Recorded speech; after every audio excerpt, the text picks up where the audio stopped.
Hey YouTube, welcome back to Arcane Armory. Today I'd like to share a project with you that I completed some time ago, but just didn't have a chance to compile all of that into an actual video. So that project is completing this muzzleloader build, as I bang it on the table and everything else.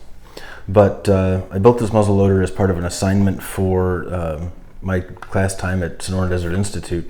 And for anybody that's wondering why the modern gunsmith would want a muzzleloader course, hopefully you'll check out the video that's coming after this and see all of the work that goes into something like this. And it's not so much about the art of the muzzleloader as it is learning all of the ins and outs of stock shaping and some basic metal work and fitting parts and making sure everything lines up and looks nice. So it was a lot of fun to build this. This is a Traditions kit. It is a 50 caliber with a 1 in 56 twist. So I guess not very heavy projectiles coming out of this, but obviously it's not a modern firearm. So I had a lot of fun building this, and hopefully you enjoy the video as I'm doing it.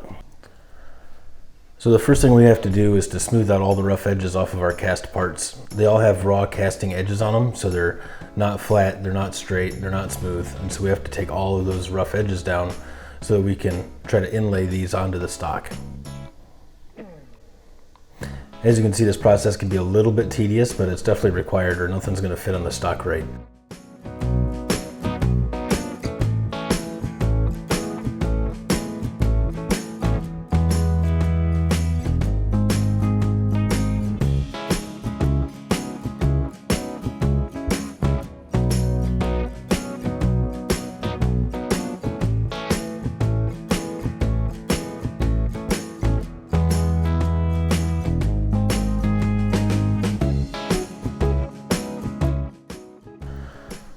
With the brass parts kind of trimmed down so that they actually have a nice smooth edge to them, that we can start fitting it to the stock.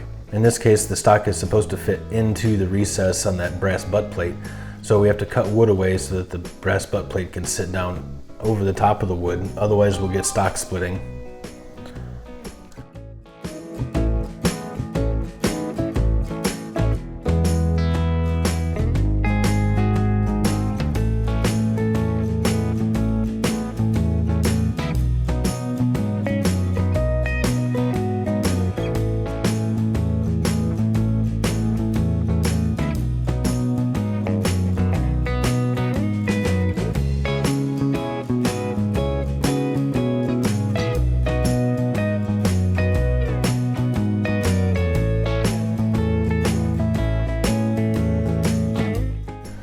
So I have this video footage sped up to a 10x speed, and as you can see, this takes a long time because the worst thing we can do is take off too much wood, then we'll have to reshape a whole bunch of stuff.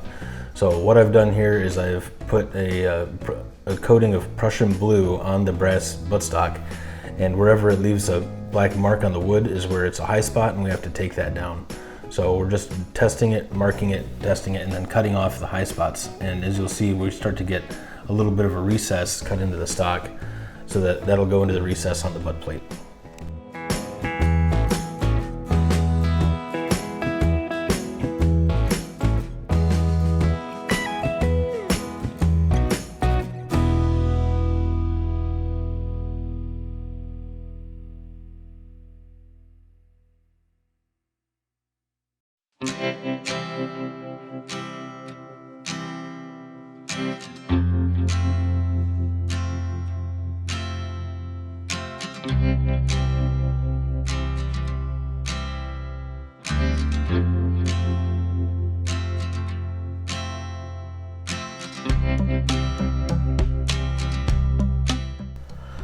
This stock is obviously roughly rifle shaped, but it is very crude and there's a lot of extra wood around the outside that lets us shape it however we'd like it to be.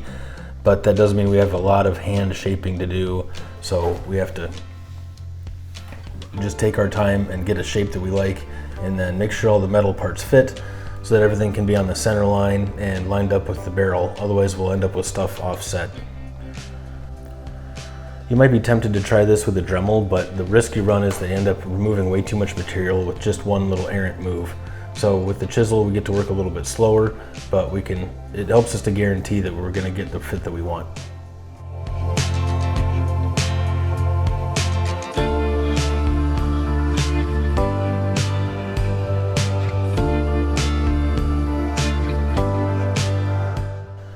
Now that we've got our wood shaped there, we can fasten the screw, or we can fasten the plate temporarily to the stock so we can shape around it.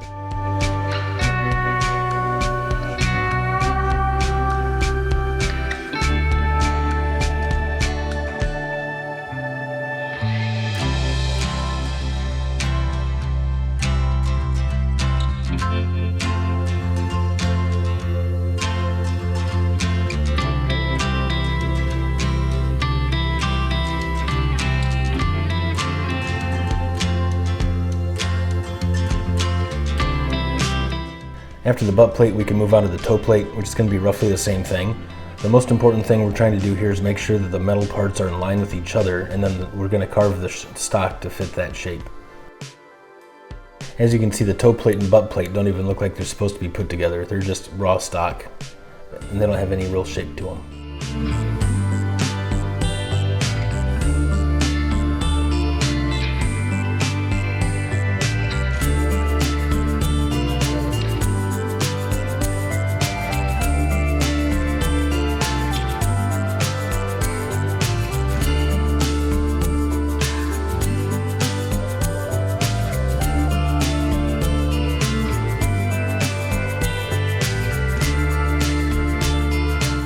Next, we have to inlet the action area. There's a rough cutout. It looks like it was CNC milled, but there's a lot of interference with the internal part workings of the lock.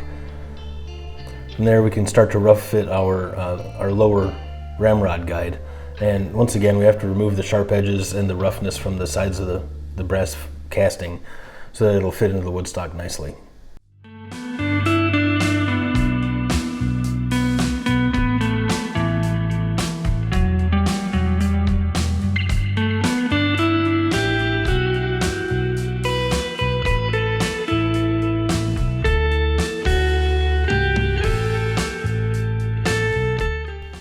Again, we're going to use some Prussian blue to see where the interference with the wood and the metal is, because it's not setting down in there flat like I'd like it to.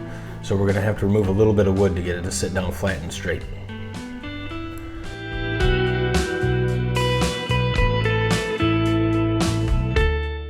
Now that we've got that shaped and cleaned up and positioned, we're going to be able to clamp this in the vise with a leather protective jaw.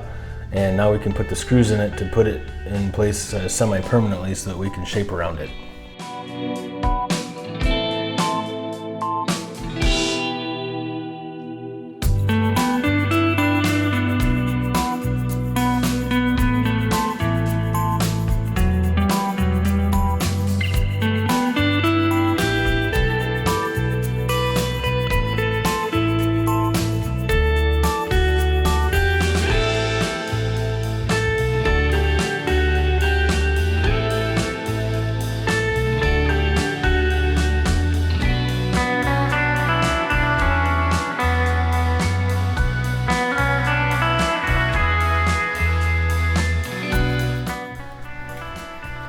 Now we're going to go ahead and fit our front ramrod guide. This will be what helps keep the ramrod up close to the barrel.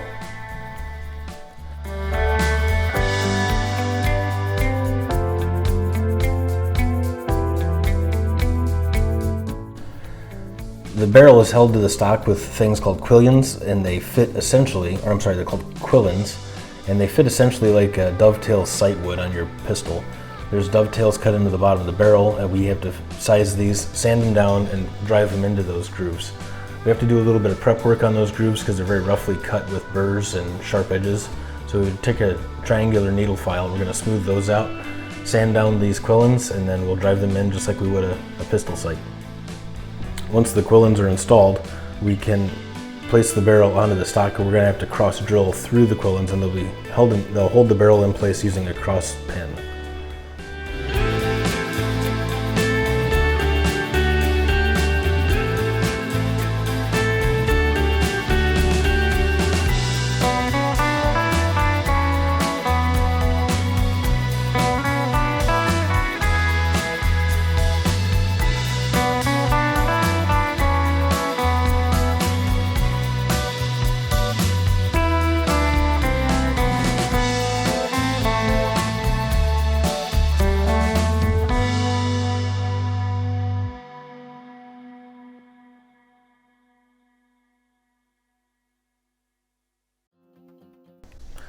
Now we're ready to drive the quillins in, and then we can drill through them.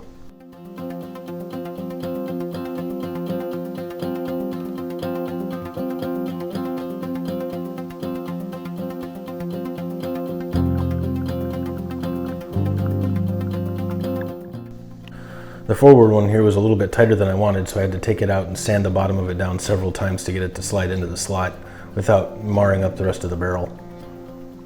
Here we're going to cross drill through the hard metal quillin, and it's really tough to get the stock and the barrel to stay together while we're doing this.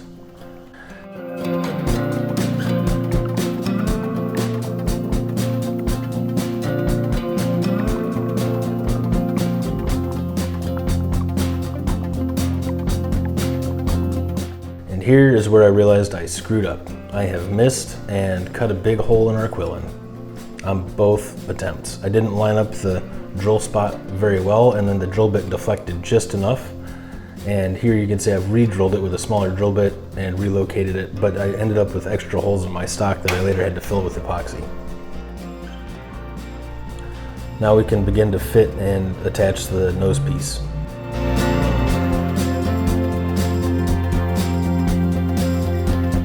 I have to be very careful here in this vise, otherwise it's really easy to crush this little nose piece, but we've just got it clamped in there just enough that it doesn't move when we're trying to drill it.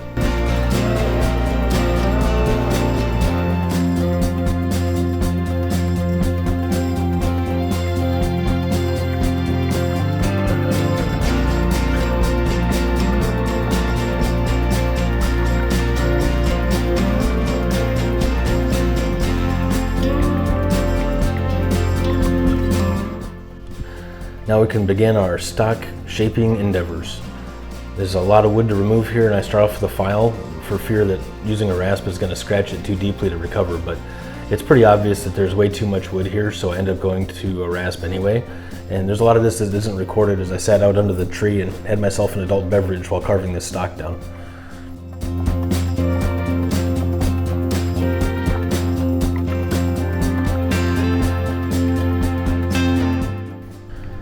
There's extra wood all over this stock. We want to thin the profile and narrow everything down and try and make everything fit as tightly as we can.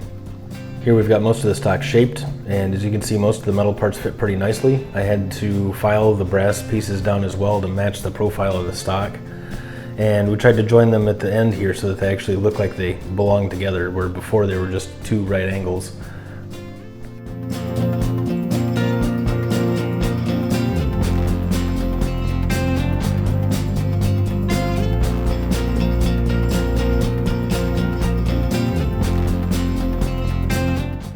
Now we can start to sand the stock and take some of the deep scratches out. We're going to strip the stock back down, and we're going to get ready to put some stain and sealer on this piece of wood.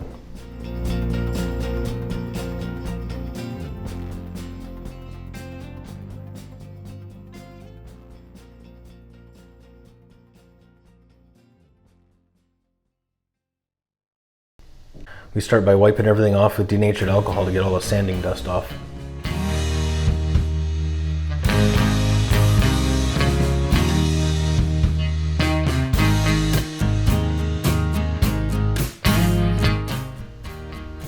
We don't really need any stain inside the lock cavity, so we're just going to go straight to True Oil in there, let that dry, and then we can pull out our stain. And just for a color sample, we're staining the barrel channel first. But I like this color well enough that I didn't really want to change it, but I probably wouldn't do it in this color again. This stock is being stained with Minwax Gunstock 231 color, which is not a very popular color because of its orange look. Probably a more of a walnut stain would have been more appropriate, but this is what was sent with the kit, and so I tried to give it a shot.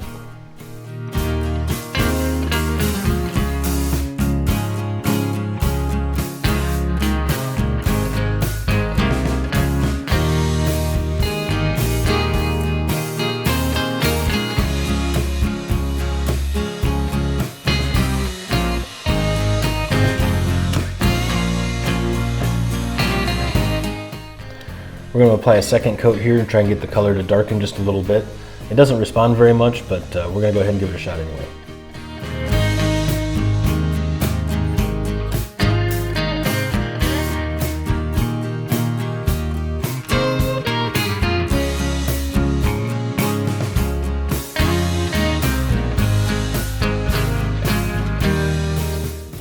So after our stain is dried, we're going to go back over it with the Birchwood Casey True Oil.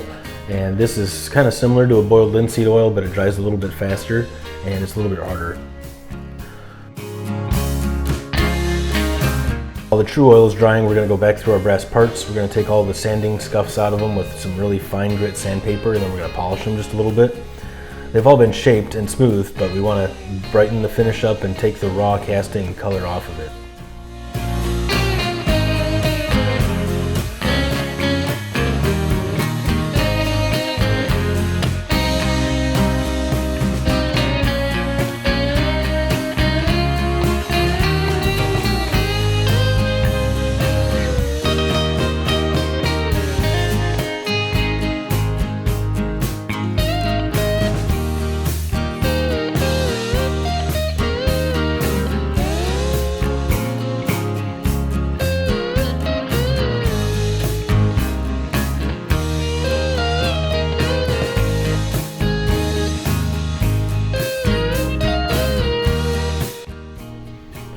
And take our Dremel to this here. We're going to polish a little bit more and take some of those finer sanding scratches out of it.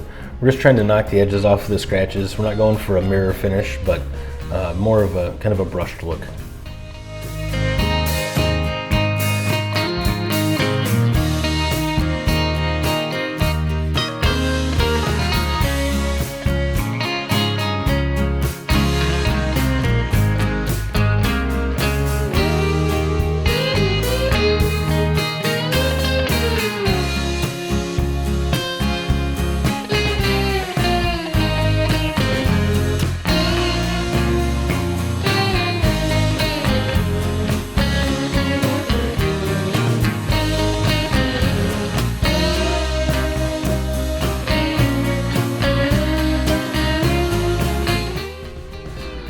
The other thing is the barrel is basically raw and it looks like the muzzle's been cut off with a saw. So we're going to have to address this crown and put some chamfers on the barrel flats. I'm going to start off with a marker so we can make sure where we see we're working, and we're going to take a file and flatten everything out.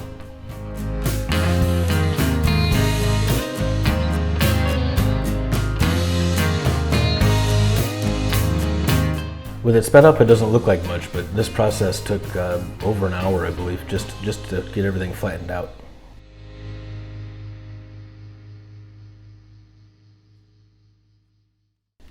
Go back over it with some sandpaper to take off the file marks, and then we're going to gradually step down our sandpaper and make sure everything is smooth. Then we can come back with our file, and manually we're going to add a little chamfer to each of the barrel flats.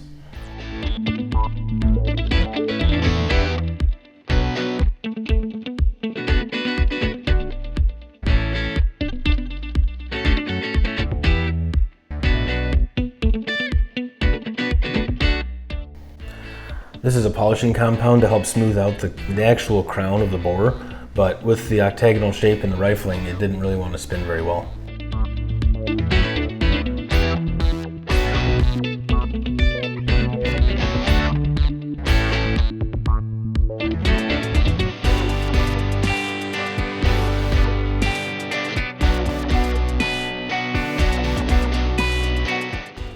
And we're just going to pause here for a second so we can all admire my work.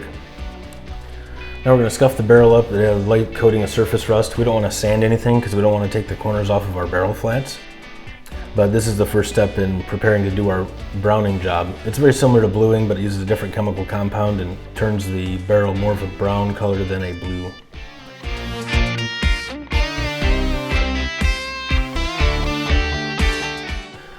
But this isn't like a cold blue where you just roll it on there. The barrel has to be hot, somewhere in the neighborhood of 160 degrees.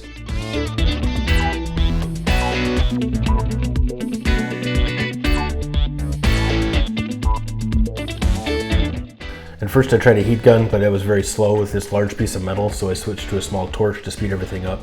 We put the browning solution on with the barrel hot. We let it work on the metal for a few minutes.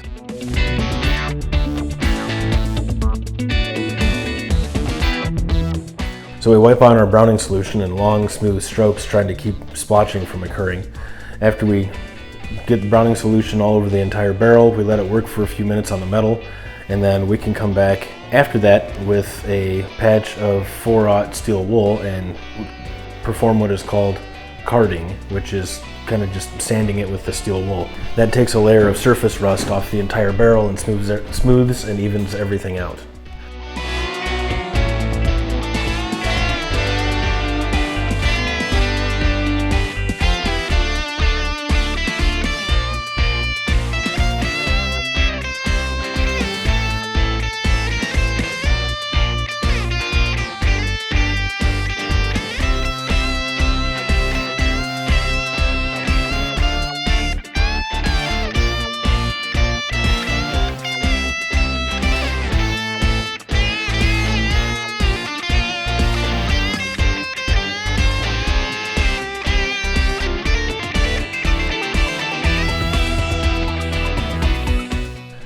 We carry out this browning process for 3 separate coats. We have to make sure that we keep the barrel warm the entire time, otherwise it doesn't want to bond with the metal as well.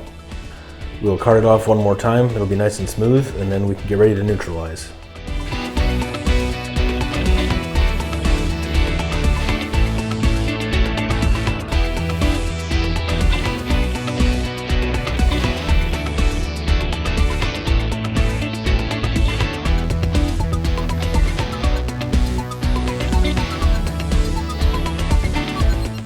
The instructions said to soak the barrel in a vat of water with baking soda to neutralize the oxidation process.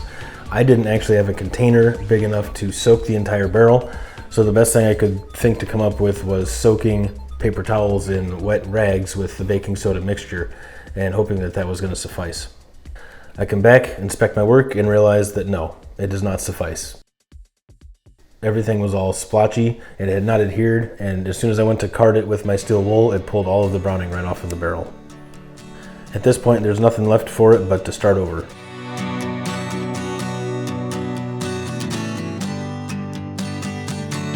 I'm going to skip the redo it version because it's just the same steps you just watched, but suffice it to say that I had to strip the barrel all the way back down, start the browning process over again, and we're now back to that point where instead of using the stupid wet rags, I am neutralizing it with detergent-free motor oil that will help pause the corrosion process long enough for it to cure. And more regular speed to admire my work again.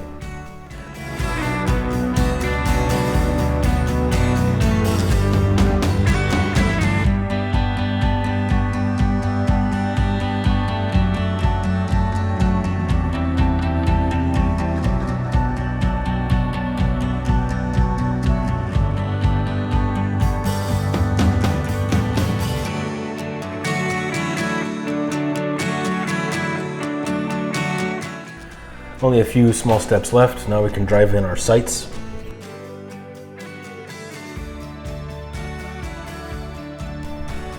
Finish assembling the lock components back on the end of our barrel. Put our percussion nipple on, and at this point I realized I forgot to blue it. So we're going to knock that out real quick.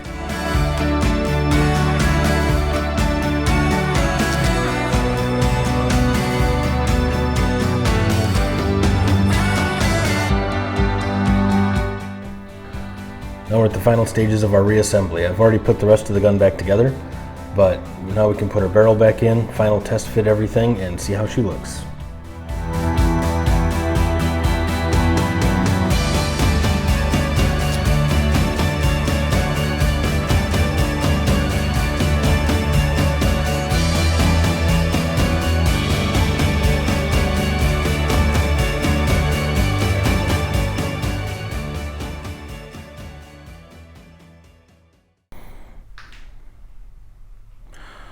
So obviously this is not without blemish. Here's the double holes that I mentioned during the video when I missed the first time. So one hole is plugged with epoxy. I should have put some sawdust in there to kind of blend that, but even with the wood grain it was going to stand out. The second hole is a takedown pin, so that hole has to stay there. There are some scratches in the stock. This is one of those things where I learned that you've got to do a really good job sanding the stock to begin with, and whatever you miss, you're going to see it when you put the stain on it. You just couldn't really see it, but sanding the scratches out after the staining means obviously that you're going to restain the thing, and being a school project had a deadline to work with, so it ended up with some scratches in it, but maybe we'll go through and restain it to a better color.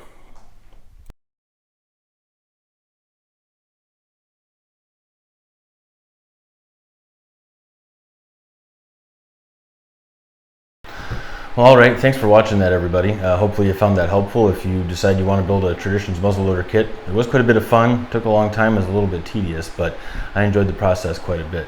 So, as always, thanks for watching. We are going to be moving a bunch of our stuff to Patreon. I'm not taking it off of YouTube, but we're going to put some stuff on Patreon and some stuff on Rumble. On those two platforms, we are able to do a lot more stuff that you guys might like to see that doesn't violate YouTube's rules of use. So if we're going to do some reloading stuff, we're going to do some trigger work on some revolvers and that kind of thing. But we're going to offer some more stuff over there. So if you like this kind of thing, head on over and check that stuff out. Everything that's on YouTube here is going to be available on those two platforms, and there's going to be a lot more stuff over there as well. So once again, thanks for watching, and hope to see you over there.